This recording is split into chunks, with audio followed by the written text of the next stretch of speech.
সমগ্ৰ ৰাজ্যখনৰ বাবে এটা আনন্দৰ বতৰা আৰু ৰাষ্ট্ৰীয় পৰ্যায়ৰ খেল অসমে আমি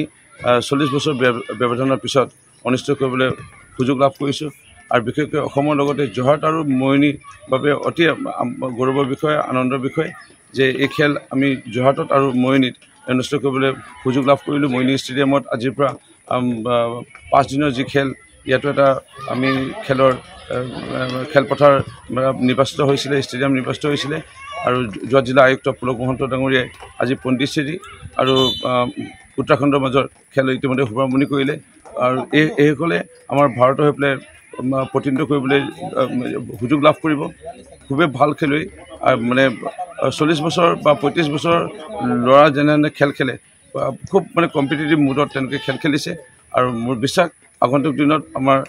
দেশৰ প্ৰধানমন্ত্ৰী নৰেন্দ্ৰ মোদী ডাঙৰীয়াই খেলো ইণ্ডিয়া যেতিয়াৰ পৰা প্ৰৱৰ্তন কৰিলে খেলুৱৈ যথেষ্ট সৃষ্টি হৈছে আৰু অসমত বিশেষকৈ অসমৰ মাননীয় মুখ্যমন্ত্ৰী খেল মহাৰণ যেতিয়াৰ পৰা প্ৰৱৰ্তন কৰিলে এটা উল্লাস বাঢ়িছে খেলুৱৈসকলৰ মাজত ভৱিষ্যতৰ দিনত খেলৰ ক্ষেত্ৰত ভাৰতে আৰু অসমে নিশ্চয় খুব উজ্জ্বলি উঠিব মোৰ দৃঢ় বিশ্বাস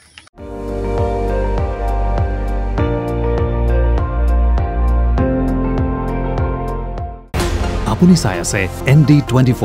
সৰ্বশ্ৰেষ্ঠ নহয় সৰ্বোত্তমৰ দৌৰ